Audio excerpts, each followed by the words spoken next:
what we're trying to explore is what is the edge that is unavoidably human that's necessary to use this tool well. Welcome back to the AI for Good podcast. I am Dylan Bose, your host. I'm here with Sam Wheatley, as always.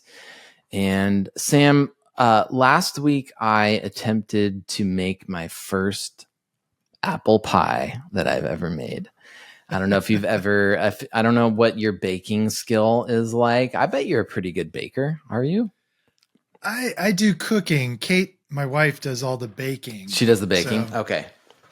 Well, it's kind of two different skill sets, really. Yeah, for sure. And I think I am not very good at either, but I wanted to make an apple pie this season. And so got all the ingredients and I was like, make the dough from scratch and everything. And something I realized as I was, pounding out this dough and trying to make sense of the recipe that I was using is just sort of overwhelmed by how much knowledge about cooking and baking is outside of simply the information that's contained in the recipe. And I don't, you can call this something like embodied knowledge is maybe a good way to talk about it. But like, I didn't grow up like watching in the kitchen with my grandma, watching her cook or bake. And I think there is so much that you learn from being with somebody doing something, the apprenticeship, just doing it, the experiential knowledge that you get by, doing a task over and over again. So it's like embedded in your muscle memory and things like that. And I think this is something I've been thinking about in relation to AI technology is like, okay, the democratization of knowledge, I think is a good thing, right? I think it's good. It's good that anyone can access knowledge. But one thing we need to be careful about is that's not the totality of what it means to know something. Can't just be text. Something like that. And so I thought it would be an interesting thing to talk about, both in terms of like preparing for the future. What is it going to look like in terms of just when knowledge is so easily attainable, information is easily attainable, but are we missing out on some of that embodied knowledge when it's so easy to acquire information?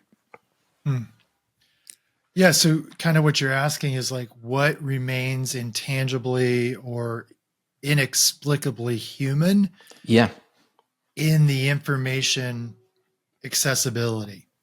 So even if you had access to all knowledge, even if you had sort of skill sets in knowledge areas, what can't you learn from just reading about it? And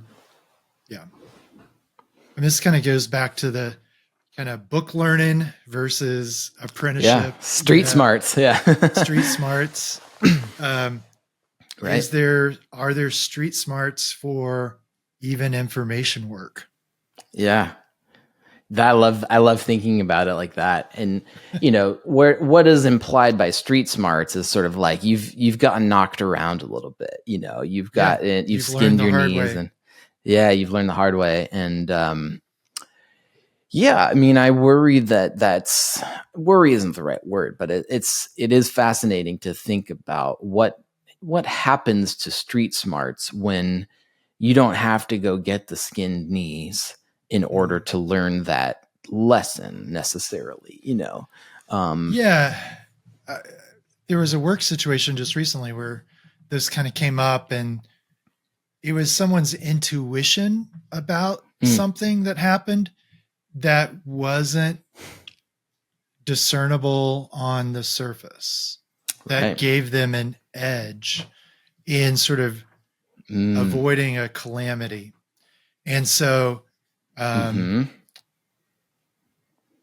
definitely is was built by street smarts, not by book learning.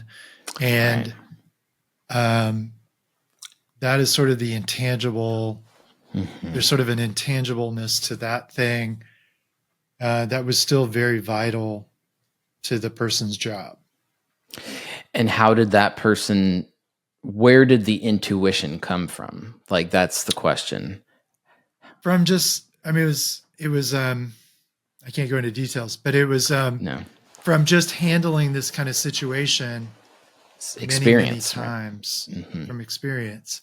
There just felt like something that was off. So like we've talked about AI being powerful in its ability to connect the dots, to sort of see trends, to analyze patterns.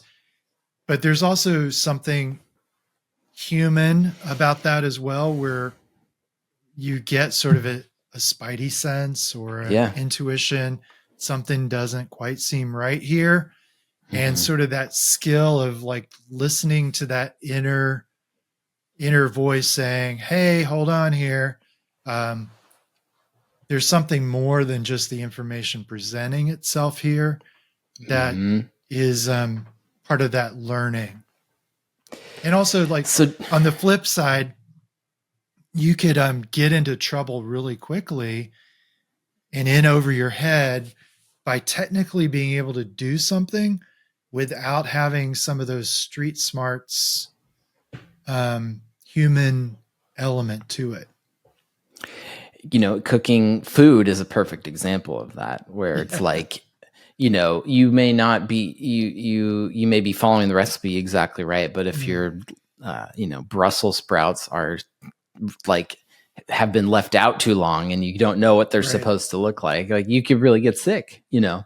But like your great grandma knows what a Brussels sprout like is supposed to feel like when you squeeze it. I made mashed potatoes last night and the potatoes were a little bit squishy, you know? And I was like, I think they're okay. They've been in the pantry for a little while. They don't have tentacles, but they're a little bit squishy, but it was like, you know, and I just thought, man, like I'm too old to not know whether I should use these potatoes or not. But anyway, I ended up cooking them and they were fine. So I'm still alive, but that's good. But you're right though. Like you can, you can get into real trouble. You can have, it's like a life jacket in a river, where it's like, I'm wearing a life jacket, but you could still drown. Like it can give you a false sense of your own security. Right. I can just, you know, and I think people were, this is pre-AI too. Like, I'll just Google it, you know, but it's like, right. So we lived in Utah for a number of years. And when GPS technology first came out and was readily accessible, the GPS was reading some old mining roads and would send people out into the desert. there was like, and you know, like 2 or 3 people a month would end up being stranded out in the middle of the desert where there's no cell phone service. And, you know, it's like an over-reliance on the technology against better judgment, or just like, hey, you know, this dirt track is probably not the best way to get to LA. And yet GPS told me. And so there are unintended consequences sometimes with technology. So our audience out there, I don't want you to hear us as like AI, all or nothing kind of folks. There are unintended consequences. What we're trying to explore is, what is the edge that is unavoidably human that's necessary to use this tool well? That's a great way to put it. Because that is how you can really set yourself apart by understanding the advantages and the limitations of the AI technology. So like, how can I both lean into using these tools to make myself more productive, but then at the same time on a parallel track, how can I enhance what makes me unique as a human, and develop intuition, develop street smarts, and like emotional intelligence, and all of those things that make your coworkers want to be around you, like that kind of stuff. Like you're probably not going to be able to use AI to make your coworkers like want to hang out with you as much. Although maybe I'm wrong there, but yeah, what I'm saying is like that. But sometimes you can process, like I have a coach bot where I've uploaded like all my personality tests and all that sort of stuff, or scenarios in the past that I've learned from. And it's a repository to me of like me. And so I can ask, me some questions that I don't in the moment quite perceive as clearly as I might. Mm-hmm. And so I'm like, hey, this person just asked me this. Here's how I'm feeling. Why am I feeling like this? And it sort of pattern recognizes some things and gives me some coping ideas. And that's helpful, to then be more human with the people that I need to be human with. I don't need to be robot, just efficiency, because people are not efficient. Relationships are not efficient. Right. Yeah. And I mean, just to plumb that a little bit more, I think what's beneath that is your character that you have developed over years. And as you want to be a good leader, and you want to like be you want to be a good presence in your workplace. And so like, because you have those those very human desires, those you can then leverage some of the AI to like home in on them. But what I'm saying is like, you're being intentional about that. And that's why I appreciate that. And I think that's what we're recommending for people to do. Exactly. I mean, with any tool, like what am I using it for is kind of a key question. Like one of my favorite quotes, to the man with a hammer, every problem is a nail, because you have this hammer, so you're looking for nails everywhere. And so it's not the appropriate tool for everything. A hammer is for nailing things. It's not for washing dishes or whatever. And so AI is a great tool, but it has specific uses that are terrific, but it's not a tool for everything. Yeah. Yep. And so we, if we want to set ourselves apart for the future and to be like, even more valuable, we need to we talked about this in the last podcast, but like, it's very likely that we're going to have to use these tools in the future. Everybody will. It will be part of the vernacular. But like at the same time, really focusing on what the intangibles are and what the human element is, and thinking about a problem or like a source of knowledge that's okay, this I can get from 0 to 3 or whatever with AI like giving me information, but are there ways that I can gain some embodied knowledge around this topic that are beyond just like using ChatGPT? I think that's sort of an interesting question too, Yeah, like exactly. Like going back to your cooking analogy, like I don't have to buy a cookbook because now I can access recipes all across the world. But and I can watch YouTube videos, but until I take the knife out and actually start cutting the onion, it's just theoretical. You've got to put in the time to embody that information into a skill that your hands can use. And so fundamental to being human is embodying information, embodying practices, habits, ways of being, and not just letting them exist in the ether.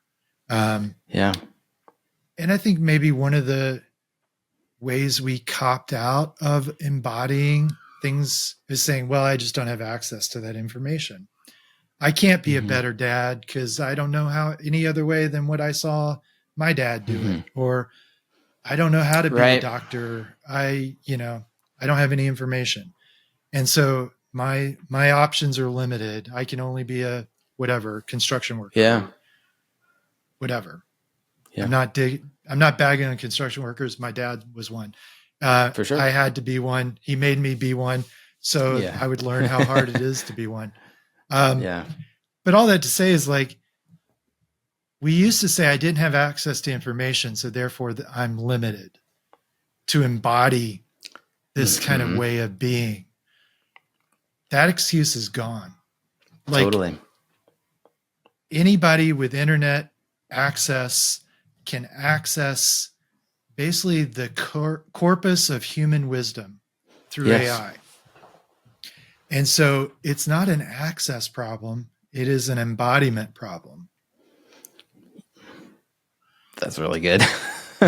I'm just sorry. I'm like, that is makes me think about so many things. I mean, first of all, it's like, there is a dark side to embodied knowledge, which is being imprisoned by the whatever you grew up, whatever you grew up with or whatever, the sort of generational trauma aspect of like embodied knowledge that I know this is not a psychology podcast, but one thing I love is the phrase, like, what you don't transform, you transmit. Right. So it's like, it's that kind of thing. It's like, and so what you're saying, Sam, is like, this technology can allow you to break out of some of the toxic embodiment that you feel like enslaved to. That's a really profound way of looking at that as well.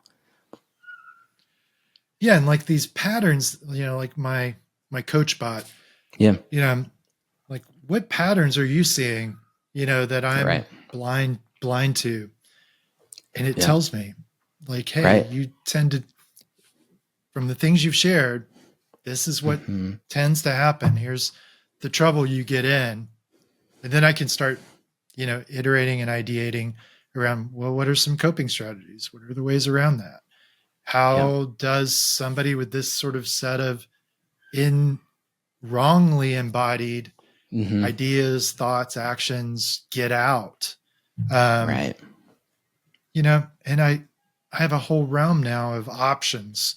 Whereas maybe 10 or 15 years ago, that would have been, lots of access to. And again, I'm not saying people shouldn't see therapists or counselors or all that sort of thing, but it's like the access to that information now gives me the ability to embody a different way of being.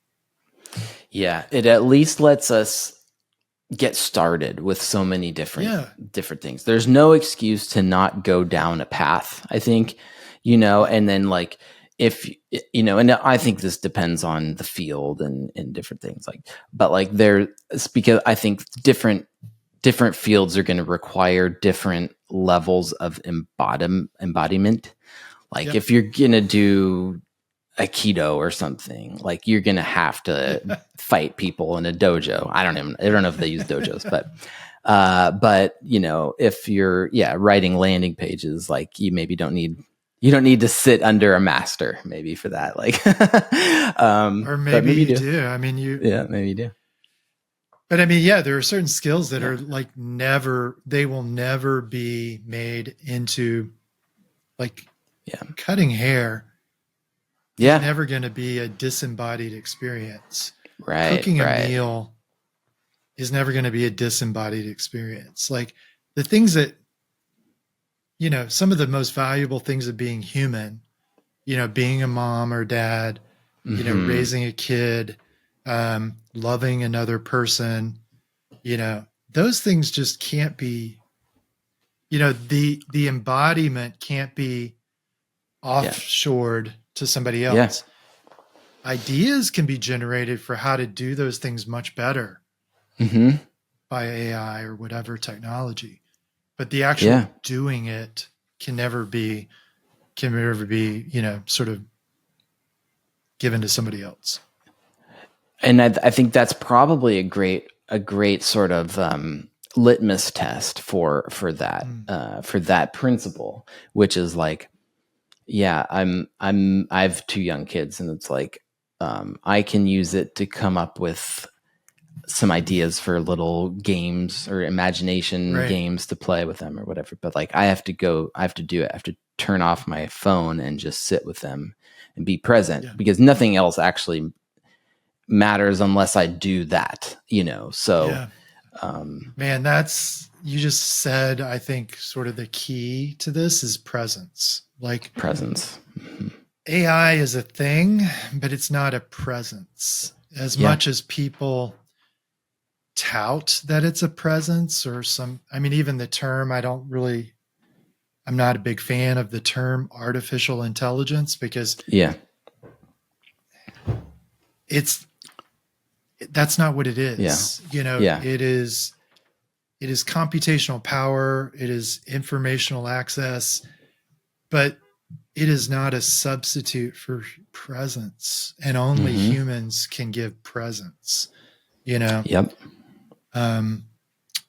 be present with, now we're getting very metaphysical, but to be present with somebody is to really convey respect, humanity, dignity, all those things that, technology in any form can't give. Yeah. And maybe that's been part of the problem with the social media phenomenon, is we're mediating human presence through devices that actually destroy the genuine thing that makes presence possible.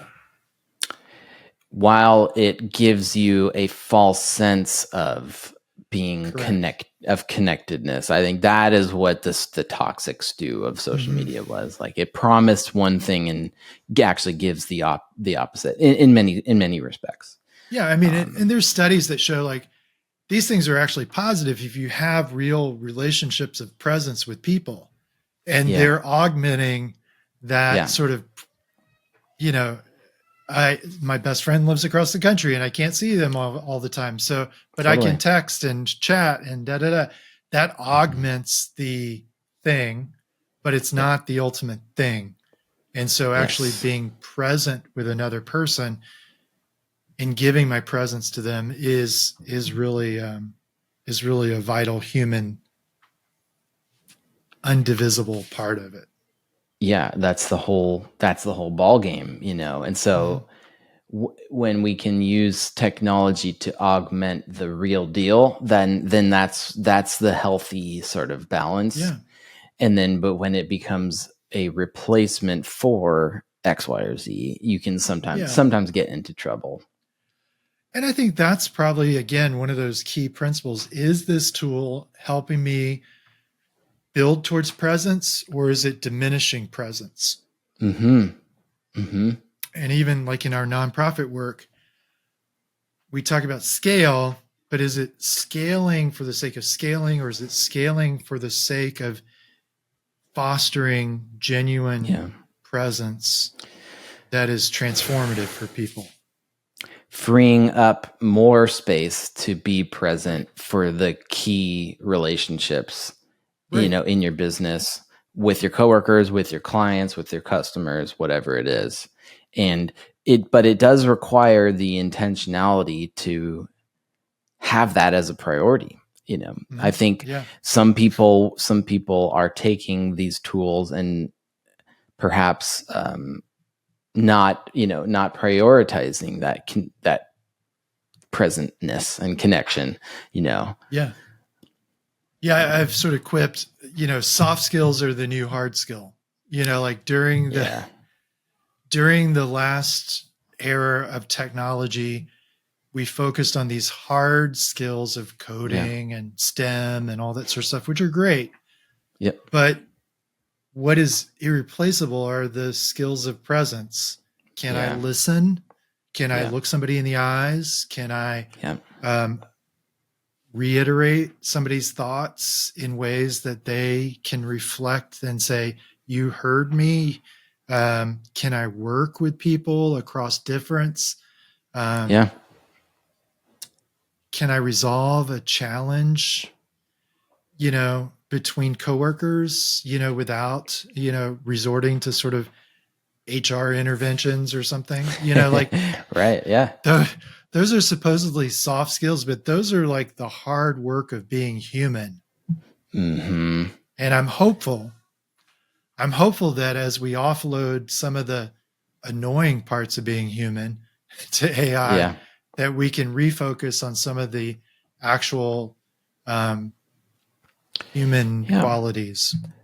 Because if you're not drowning in, if every day at your work you're not drowning in all these mundane tasks and you're like 3 weeks behind constantly, and you're like, oh, I don't have time to talk to my coworker as they want to talk about their kids or something. So like, I mean, let's use some of this freed up time to like reconnect with people and make make life more habitable. Yeah, and that's, this is kind of an interesting topic, but that's like, there is sort of a top end of productivity for being a human being. Yeah. And so we may be reaching some of those top ends and have to be able to say, okay, what does a truly productive work week look like? Instead of just punching the clock for 40 hours is the way we've kind of defined it previously. Yeah. But we all know within that 40 hours was a lot of unproductivity or a lot of unhuman kind of work that had to be done. Yeah. Now that we're offloading, what does a genuinely presence-filled productivity look like? Right. And I think that I don't think anybody's really asking that question. Right, because it sort of requires a really a deeper perspective on what it means to be human, and like it's not just about making money or the bottom line or things like that, like because now that's going to be that we're sort of blowing past that, like just maintaining the bottom line sort of question, and now it's like, okay, what does it really mean to be productive? Yeah, because it gets to this, I think we've talked about this before, wisdom, like embodied knowledge that you started off talking about. Another word for that is wisdom. 100%. Yeah.